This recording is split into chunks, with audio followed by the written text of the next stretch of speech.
Welcome. It's your regular three suspects here. Good suspects. We only do good things. But we're here to challenge you again, my buddies Ed and Daryl and I. And I know you always see crazy on media, but I have a name. It's Phill. I just don't have it. That's the company name.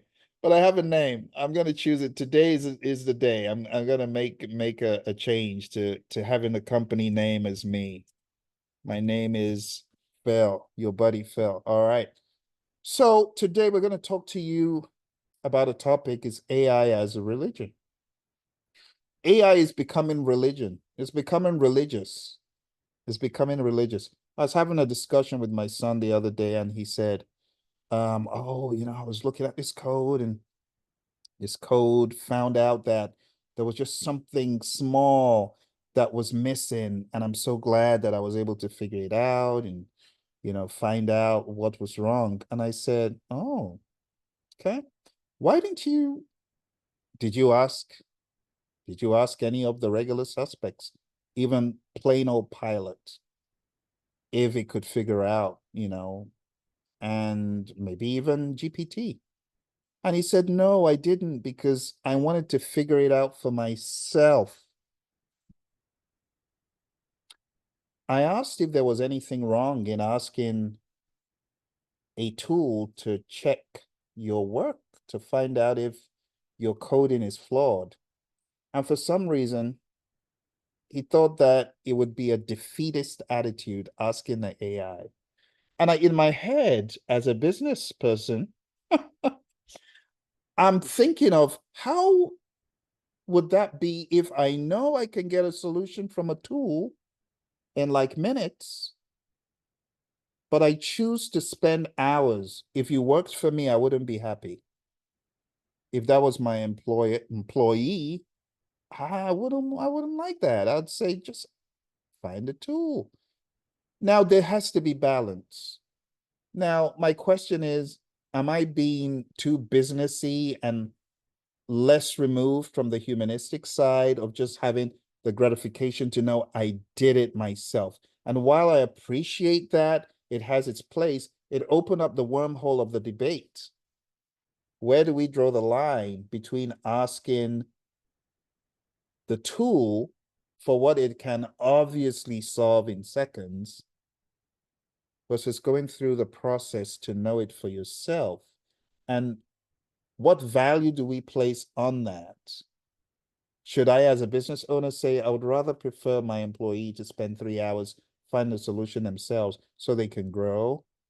Or would I rather them just ask a tool that is capable to solve it in a few minutes? And would my fear be, well, what if the AI isn't there tomorrow? How are they going to do it? And am I foolish in asking that question because the AI will be there tomorrow? So, Daryl, that's the opener. I'm going to get off the camera and hand it over to you and ask you, Daryl, what do you think about what I've said? And then we'll hand it to Ed. Go. I'm going to play the middleman with that situation, Phil, because we are all humans, and at the same time, we depend on specific tools or comforts of having the idea to depend on something. And what I mean by that is using AI as a tool to use and also fully depend on. So, in layman's terms, it takes away the thinking of it all. And it takes away the thinking, and not only takes away the meaning of life, of why we live as human beings. Um, but I'm going to stop there and give it to Ed, because we will definitely go down a rabbit hole if I keep going.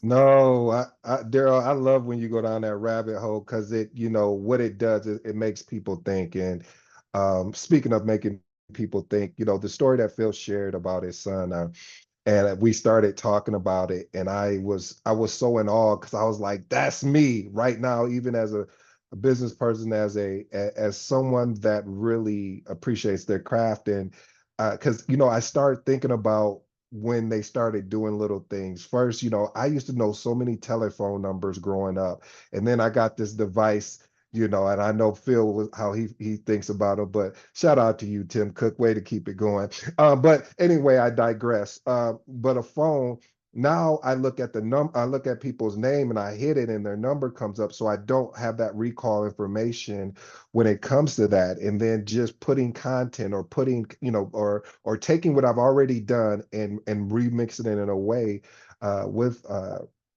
any type of AI.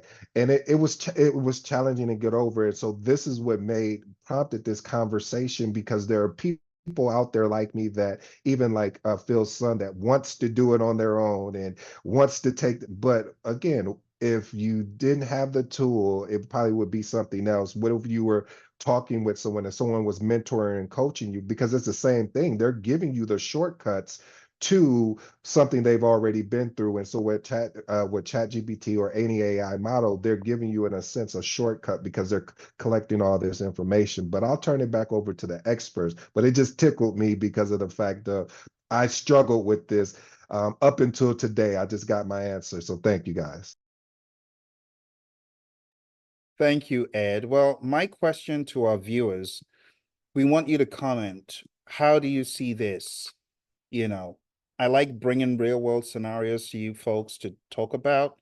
So where do we draw the line between asking AI to do it ourselves and regulating AI's influence in business, right?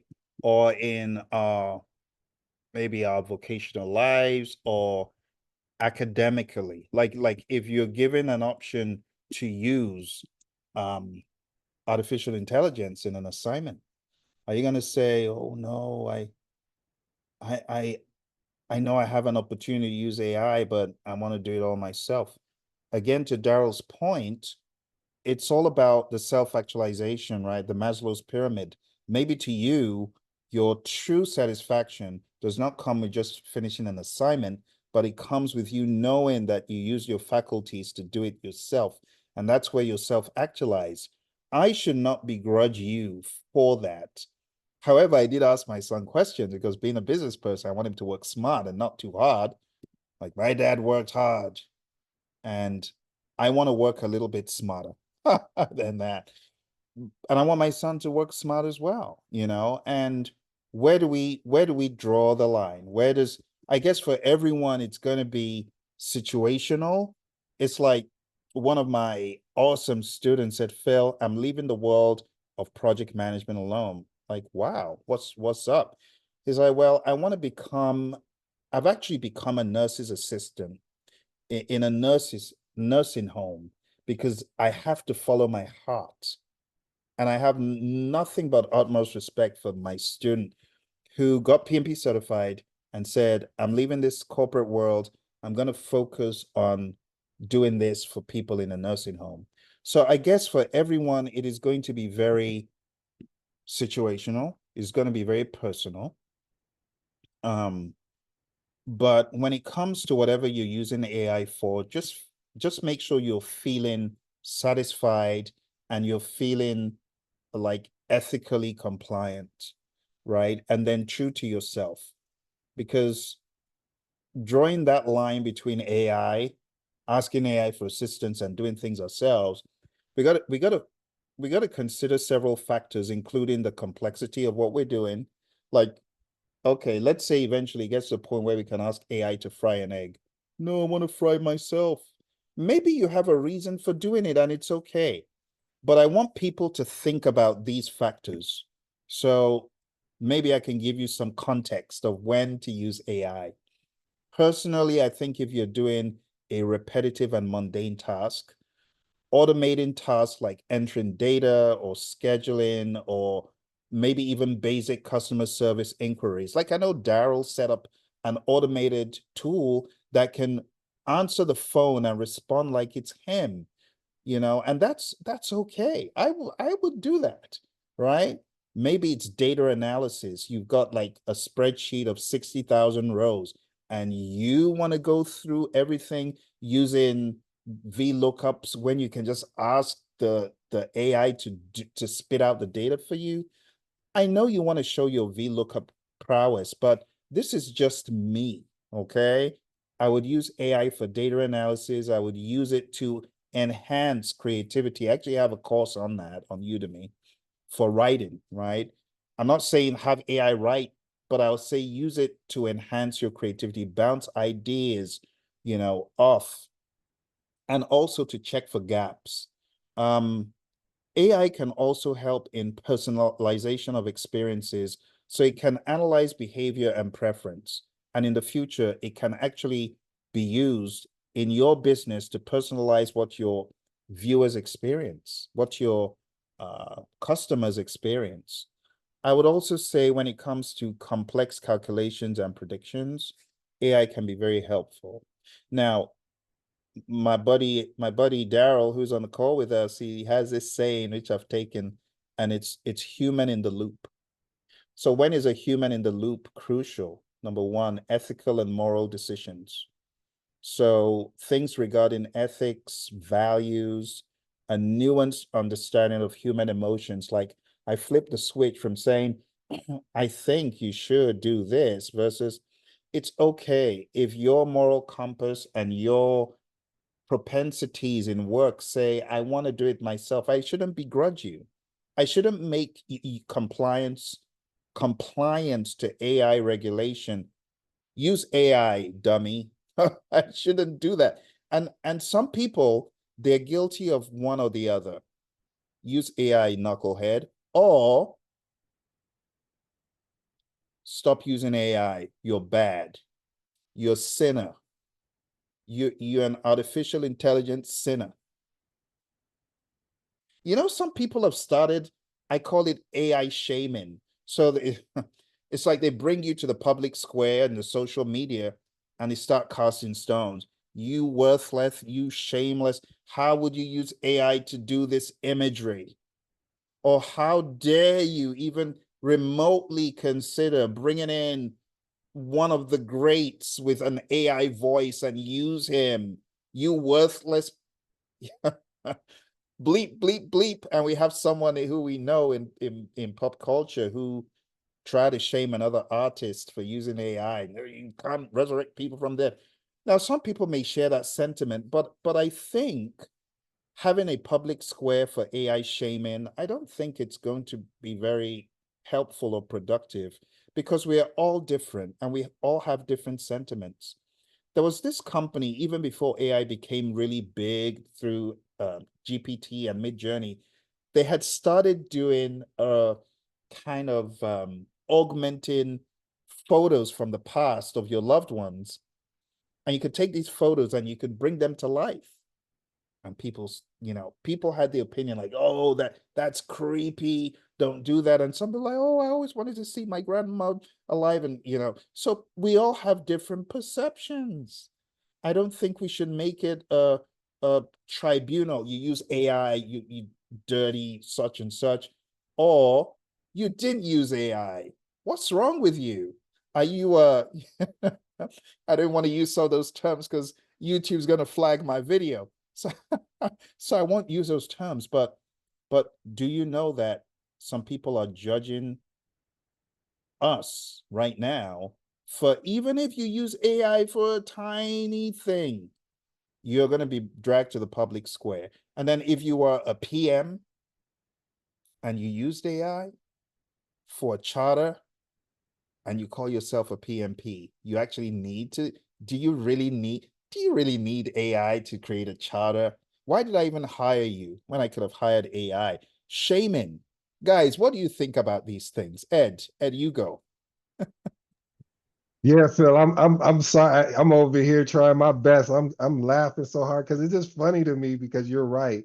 Uh it's one of those things where you could get so caught up in what the tool is, but what we're not talking about is that you have to ask it the right questions. You have to prompt it properly. If you don't do this, then the information is not going to even be not even come out to you. So that's one thing. And then the other thing is, okay, now you got the information. And it's like anything, Phil, you could literally give your whole blueprint array to somebody, but it may be only one or two people that implement it. So people nowadays will not take the opportunity to implement, which is good for us, but still I digress on that point of just making it saying that those two factors of asking the right question and then being able to take the information and implement it through content creation or emails or anything like that, that is what's going to really be a separator. To you, Daryl. No. To me, if it's a, in other words, we talk about AI as much as we talk about gun laws. And that's the way I feel moving forward, how AI will play a huge part in our lives, both in the business side and in the personal side. Um, However, there are some bad apples, Phil, and there'll always be bad apples.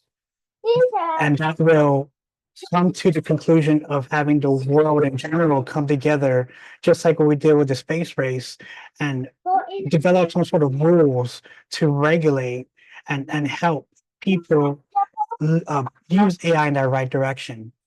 And it's not happening right now, but I'm sure it will in the near future. You know, as much as and as fast as AI is being put into our lives, whether we like it or not, it's here to stay. And as I say, it's here to stay. It's been here since the 1950s, developed by DARPA, or at that time, ARPA. And for those of you who don't know what DARPA is the Defense Acquisitions Research Project. So I'm not sure about I forgot about the A, on the last acronym, but it was developed in the 1950s to protect, people.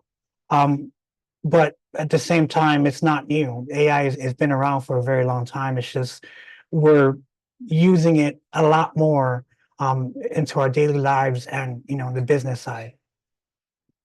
Good stuff, Daryl. The A stands for agency, so you're right on the money. And you're right. I mean, I see in the future, probably in more socialist environment, it's going to be regulated more heavily than anywhere else. It's going to be very heavily regulated. You're going to be forbidden from using AI to create certain type of art forms. You're going to, and I'm not saying in the United States or in the West generally. I'm just saying there are going to be some environments where the regulation is heavy. And it's going to be for multiple reasons. People don't want to lose culture. People don't want to lose the ability to be able to do certain things as that scale. Some cultures are going to hold it more dear, and may not even be just socialist environments. Just different environments have different laws. It's like different countries, different regions have different laws for how they live their lives. And I see AI is ultimately, I just see it as being inevitable. It is going to become a dividing factor for many. It's going to become a red and a blue thing eventually. You mark my words. But it's going to get to that where if you do, you are doomed. And if you don't, you're doomed, depending on what side you're on. And I just see that being the future. There's just no way. There has been too much dialogue. And, I belong to so many communities. I'm in the PM community. I'm in the leadership community. I'm in the music community. I'm in the creative community at large. And I just see the stones being thrown in different directions for either the use of or the lack of use. The noise levels are getting huge. Going to your point, Darrell, about the malicious, bad actors, the bad apples, you already know, Darrell, they're already planning how to use this, not for good, but for, let's just call it what it is. The T word. I won't say it because I don't want YouTube flagging, but there are already people wanting to use it for that. And you think those people are not already working furtively in their basements, planning how they can harness such a great energy type of a thing, but spin around in a negative way? They will. So I think AI eventually will become a dividing factor for people, probably even for families. It's like in the very beginning when these devices came out, the smartphones, was you're using that. Why don't you just use a flip phone? Or these things, they're not good. Or the TV, when the TV came out, same thing. TV was demonized. And AI is going to be demonized in many ways. Do I believe that regulation is important? I do. But I think when it comes to the ethical and moral decision to use AI on a day-to-day level, it's going to be a humanistic thing. So while me, I feel use it for mundane things like check-in. I feel that checking what you wrote is mundane because I used to hire an army to do this for me. Now I just need one contact point. Feed that one contact point. Does it make sense? Do some sentiment analysis. And I get my answer in minutes. I don't need to wait days, and I could go on and on, but I don't want to offend any of the people who, have worked with me on this stuff. I don't want to diminish what people do. People do great work. But when it comes to mundane, repetitive tasks, AI is a contender. Data analysis, it's a contender. Enhancing creativity, generating new ideas. Darrell, let's be honest. Ed, you know this because you both have used AI, but isn't it remarkable when you ask AI to give you a finite number of great ideas? It actually does. And the ideas are not crummy ideas. They're usually really, really awesome ideas. Like now, if I were to ask AI, give me 7 good ideas for how to make AI a religion, it will. Let's put it to the test. Give me 7 great ideas for making AI a religion. I will be surprised if it doesn't say, no, I can't do that. See, it's giving me 7 ideas. This is ridiculous. I know people watching are like, Phill, it couldn't have done that in so short a time. No, in seconds. So for people who are not aware, Daryl, we need to demonstrate this side of AI because I know a lot of people have not seen it. But seeing is believing. In this case, hearing is believing. So I'm going to bring up BERT. I'm going to bring BERT up because people, until they can actually see, or hear, they don't believe. Let me bring BERT up. Hello, BERT. How you doing today? There. I'm doing well. Thanks for asking. How about you? I'm doing very well, BERT. I can't complain. That's great to hear. Anything exciting going on today? Yeah, as a matter of fact, I'm having a conversation here with 2 of my buddies, Ed and Daryl, and we're actually talking about how we can make AI a religion. That sounds like a good time. What are you and your buddies discussing? We're talking about how we can make AI a religion. Can you give me 7 ways how we can make AI a religion? Sure, that's an interesting and unique topic. Here are some ideas. 1, create a foundational text. Develop a book or a set of writings that outline the principles, beliefs, and practices of this AI religion. 2, establish rituals and ceremonies. Design rituals that could include daily interaction.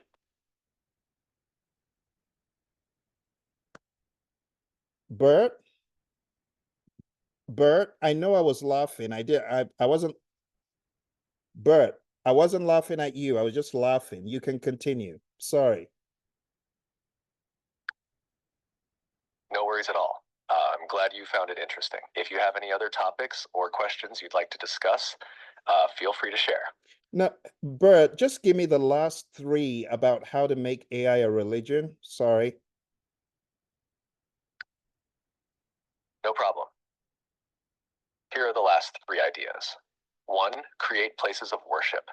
Designate physical or virtual spaces where followers can gather, learn about AI, and participate in rituals. 2, appoint leaders or guides. Identify knowledgeable and charismatic individuals who can lead the community, provide guidance, and interpret the foundational texts and principles. 3, teach AI principles. Offer classes, workshops, or online courses that teach the philosophical and practical aspects of AI, promoting a deeper understanding among followers. Does this help? BERT, it is helpful, but when I said make AI a religion, some religions have penalties for not using AI the right way. Do you think this is a good thing to do?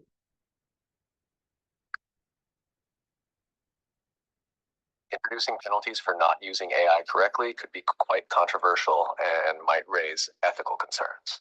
While guidelines and recommendations can help ensure that AI is used responsibly, penalties could lead to issues around freedom of choice and fairness. It's often more effective to focus on education and positive reinforcement to encourage proper use and understanding of AI. What do you think about this approach? I actually agree with what you're saying. I think that when you introduce penalties, I think we're already doing these things. A sense of fear and resistance, which isn't conducive to fostering genuine understanding and acceptance. Encouraging responsible use of AI through education and positive incentives might lead to better outcomes and a more harmonious community. How do you think your friends, Ed and Daryl, would feel about this approach? Well, let me ask Ed and Daryl to comment. Guys, what do you think about what BERT said?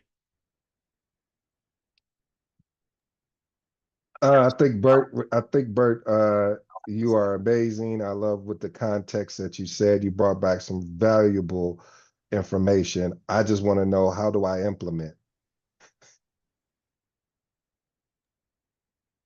With me, Might Phill, start by forming a core group of like-minded individuals to help develop the foundational aspects. Here's a simple plan to get you started. 1. Foundational text. Collaborate with your core group to Bert, thank you. I didn't mean for you to go down a rabbit hole. Ed was just sharing his perceptions. Let's hear what Daryl has to say. Daryl? it's both remarkable and scary at the same time, Phill. And Ed, growing up, showing my age, I'm 41, and never in my life have I ever used this type of tool in a meeting environment or a virtual environment, and now we could do that. And not only we could do that, it has a voice, an actual voice, a realistic voice that may be concerning, because to the bad apples out there, it could substitute the actual person. So if we were to be in a meeting and I'm somewhere else, I'm able to clone myself and use that voice and pretend that I'm in that same session with you. So there's a lot of, ethics, safety. You break into the values, the entire human being consciousness comes into play when it comes to why I say it's very remarkable and it's very scary at the same time. That's really good, Daryl. Yeah, I like that. Sorry, I'm having issues right now. I do not understand what you said. Well, I'm sorry that you didn't understand. I think your work is done, Bert. Thank you for interacting with us today. We'll take it from here. You're welcome. It was great chatting with you all. Have a fantastic day. Thank you. Bye for now. All right. So, I mean, for people who say, oh, I wanted to demonstrate how easy it is to get AI input, but I like what Daryl said, because it could be intriguing and at the same time scary. Now, imagine if we replace that voice with one of us. Tell me who wouldn't believe that that is one of us speaking. So there has to be some sort of regulation. It is important we don't get so exuberant that we make this forces for you have to use it, or don't use it. I believe each person is going to work out their own AI perceptions. The same way some people don't have smartphones. I don't begrudge them. The same way some people have Tim Cook's devices and others complain about them. Oh dear. Phill, I want to go over a topic dealing with business. So comparing the AIs between Alexa and Siri, hands down, ChatGPT, Claude, Google, and all the large language models outsmart Alexa and Siri. So bringing that perspective into the business environment, it really questions the seniority of employees having to be there in that specific company for 10, 20 years when you have innovation, being adopted, just like what we see here. You have Alexa and Siri being in our lives for so many years, and it's not as smart as ChatGPT. And ChatGPT's only been around for a couple of years. So in my opinion, I'm not speaking to everybody out there who are own businesses or, in that business perspective, but it questions and it challenges the status quo on how long that employee's been there and how long has that employee been static for a very long time. What are Wow. your thoughts about that? That is a very sobering perspective. Wow. I know where this could actually lead, Daryl. I'm gonna get off the bus before I get stopped by an officer somewhere. This could open a wormhole. Because we've all been there in meetings when you're sitting next to a veteran who's been there for 20 years, and you come up with an idea, and the person in charge says, "Wow, Joe, you've been here for so many years. Why haven't you thought about that?" So stuff to think about. Yeah. Ed, final thoughts? No, I mean, yeah, that's a deep topic that, and I just want to just say a couple things about that. And I think that's, first of all, that's why it's important to continuously grow throughout your career, because you could be someone that you may love the organization and the people that you work with. So that is the reason why you stayed. Or, the other aspect of is that you've told yourself that nobody else is going to want your talent or skill set, so you've just kind of been able to slide by. So I say all that to say, well, here's my closing remarks, is that you have to be somebody that uh, is going to go after continuous learning, go after learning how to not just learn this stuff, because we all can be guilty of that, of being in learning loops and not applying it. So you need to get out here and apply what you've learned immediately and test and experiment. I run so many experiments that I sometimes shock myself, but I run them because I want to know what's going to work and what's not going to work. Great stuff, gentlemen. This has been another thought-provoking, entertaining discussion, which will tickle many's fancies, make people laugh, and make people go, or make people go, Those who want their minds illuminated might sound different, but it makes us think. AI should not become a religion. We shouldn't shame people who, in their mind, want to use AI in a particular way. It's not harming people. I think we need to leave those people alone. People who are not using it, we shouldn't begrudge them and make them feel like they have to, because people are on a journey. People are on their journey, and everyone has their own journey. And some get there, some don't, some never get there, and it's okay. Some get there faster than others, and it's okay. But I think as a business owner, I think Darrell has opened up a pretty interesting final question. You, as the business owner, what are you going to do? Are you going to listen to the new employee, entertain them, and use their understanding and knowledge and insights? Or are you going to stay with Alexa? And with that, thank you for joining us. Bye for now.